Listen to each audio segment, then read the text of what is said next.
80% of black children are born out of wedlock. Who raised them? Who? We did. Who's we? My mom or whoever my grandparents did. You can pause this. Black who? These poor people trying to figure out their shit. No, but Kevin Samuels is they obviously killed his ass. But now they have like these other guys that are kind of doing the same thing, just like calling it out, calling out whatever, like just problems within the black culture and black community, whatever. Things that are like, but there's another girl kind of like not a Candace Owens type, but like a type, just calling them all ops. There's the other dude, Dr. Umar. What? Dr. Umar? Yeah.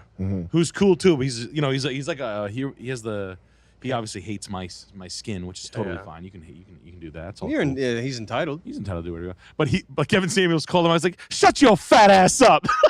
like Kevin Samuels called out Dr. Umar. He's like, you got a problem with fucking too many bitches. You call yourself a man of the a righteous man. Why did you stop fucking so much? It was so good, and I was like, wow, they killed his ass right away.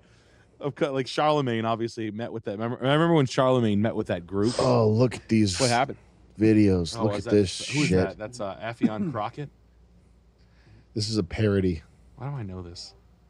I know too much about this culture.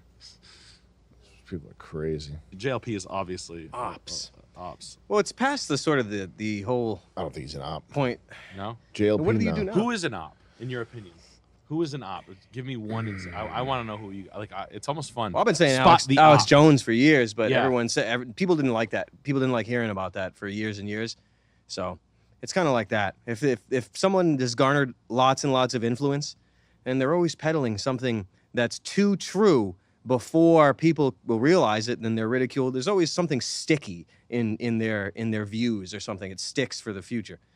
Yeah, but I would put forth that. Even though, who doesn't like him? He's pretty classic. He's been classic since the 05 days. Since he was Bill Hicks. Yeah, since he was Bill Hicks. So he's been classic forever. So, but still, like, those people think they're doing something good, but they only lead you to nowhere. Who would you? It's hard to pinpoint who's an op by design versus just by the slot that they fit into. Like Bill Burr, I would say Bill Burr is he's like a pressure release valve for regular people, and he's like a fence sitter. He's a guy that will never say anything. He'll never say anything of substance. He'll soften it. But his way of just sort of jujitsu, like taking the average person's suspicion that life is that we're living in a time where there's just improper things going on, taking that and directing it towards Arby's for not giving him enough ice in his drink. Yeah, he'll just say, "Oh, fuck you." Yeah. He'll just say that. What about Dave Chappelle? The thing you said, you did an impression of him that was perfect, that totally encapsulates his entire career in one statement, which is, I was the other day, I tried to decide if I should get the burger or the sandwich. I got the sandwich. I should have gotten the burger.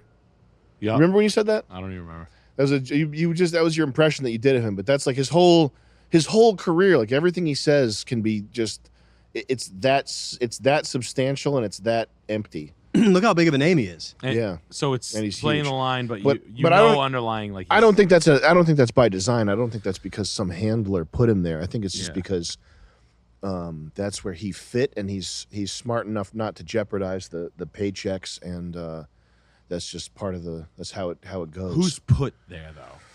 Who's put there? Yeah, I know one. I think I know one. Who? The guy on CNBC, Fast Money. The one that he's a. The redhead? Dude? No, the one who makes the. Does he need a lighter? I mean, Anderson Cooper obviously would be one. Oh yeah, Anderson. If we're talking about left wing people that are placed, Anderson Vanderbilt. He's a right wingish. We looked this but up. He's a retard. CNBC guy who hisses. Hisses. Watch. Joe Kernan is a fucking. Like this guy should be a hotel manager in the middle of nowhere running a Motel 6, and he's on TV. Like he's a Chinese firm. This guy? No, not right now. Yeah, watch. Then why should they buy one of ours? Why not? Because we can't buy one of theirs. Open up the market. Very, very well. Yes, we have capitalism and we embrace it. See that? What? We have capitalism and the one on the left? Yeah. We have capitalism and we embrace it.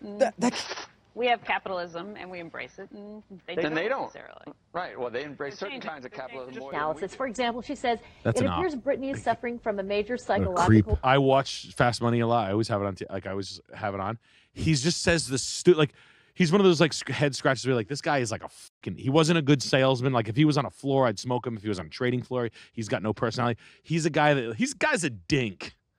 Like he's just a fucking loser, and like he's an op, but he's there to be a dumb right wing guy. Like he's you can tell, and he's not good at hiding it because he's like he plays the devil's advocate a lot, and he's like say that, and he's so stupid. They're like he's really good at like politically and socially throwing himself down a flight of stairs in front of. He's good at being Steve-O in public. I'm gonna throw myself in this gator pit verbally by saying something like he's got like the CEO of like fucking workforce, like Tom Mark Benioff on. He's like one of the most powerful guys in the world. And he's like, oh, jobs market's down and you're up. Explain that. Like it's like him. Like if I was the producer, I'd be like, this man's head in half. This man with meat grinder. Like him slowly, put him on ice, call his family, keep him on speakerphone. Zoom call murder.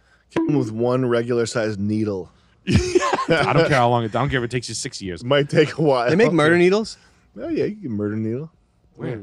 Pfizer makes them. What about that guy Watson, the guy who made the What Is a Woman documentary? That guy? What's his name?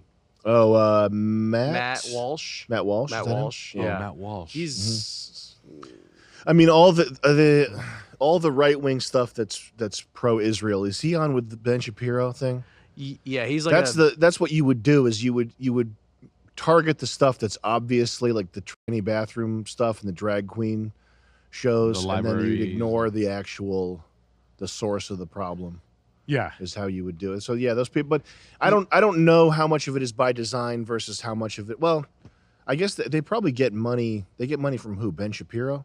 Yeah, he's the $100 million sort of linchpin of that organization. Make sure you don't bring up. Yeah. Make sure you don't bring this up. I would say I'd say they're all ops. I just give it a blanket, a nice warm blanket. I say they're all ops. Ben Shapiro watching the Barbie movie. Yeah, I don't know where you'd call it an op though versus just anybody who's in an organization is going to have shackles on and a convenient plan, parroting. Like a coordinated softening and watering of controversy is a campaign of warfare. But I think that's pervasive. I think that's like almost everywhere. Yeah, it's everywhere because it was very, very orchestrated. But I mean, that's just how it goes. I don't know if it's very orchestrated though. Like I think it just might be. I think it's orchestration that happens just based on people. Like planned incompetence in a way. No, but it's just people like it's their genetic. Their